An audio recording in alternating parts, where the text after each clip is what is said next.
Ngayon po palang araw, samahan niyo ako para mag-bubble wrap ng ating tipay bagoong. Meron kasing customer na gustong bumili sa atin at nag-message sa atin. Nakukuha siya ng 20 pieces na tipay bagoong. Siyempre kapag kumuha ka ng marami, maka-discount ka talaga. Bibigay ko talaga sa iyo na abot kaya at mayroon kang kita. Kaya samahan niyo ako ngayon, mag-bubble wrap tayo at ipapadala natin sa Flash Express. Maramihan naman nagtatanong dyan kung mahal ba ang shipping. No, mga palangga.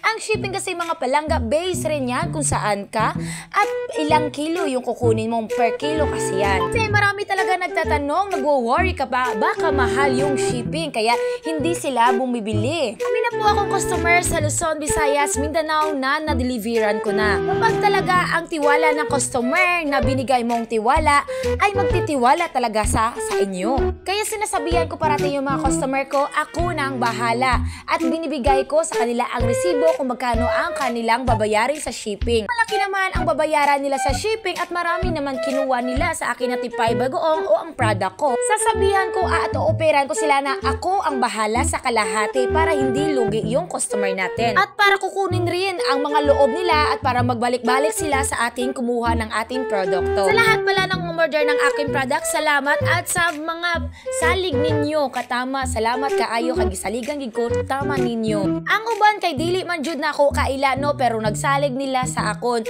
Taon niya ang GCash ahead pa daan before ko magpadala sa ilang product. Thank you so much sa pagsalig ninyo kanako. May customer nag-order sa atin ng 20 pieces na tipay bagoong. Meron din may nag-order sa atin ng 3 pieces sa Luzon. Kaya ang inyong mananay nagbaka-baka na sa pag-bubble wrap para i-deliver na dayon.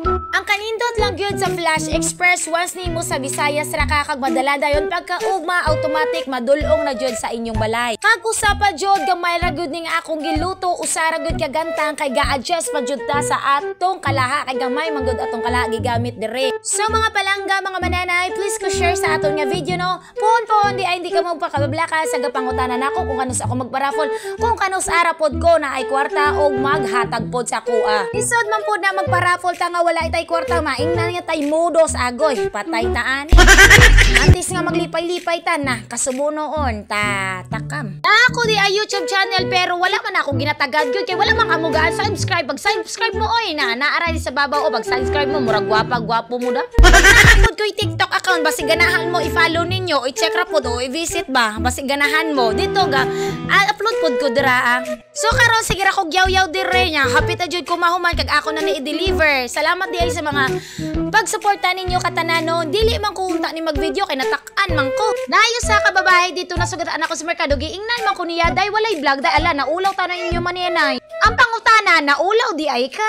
So for today's video dire lang gud ko tabi niyo ni mananay. Hindi magkalimot please share and subscribe and comment down below. Salamat mat salam sa kaninyong tanan.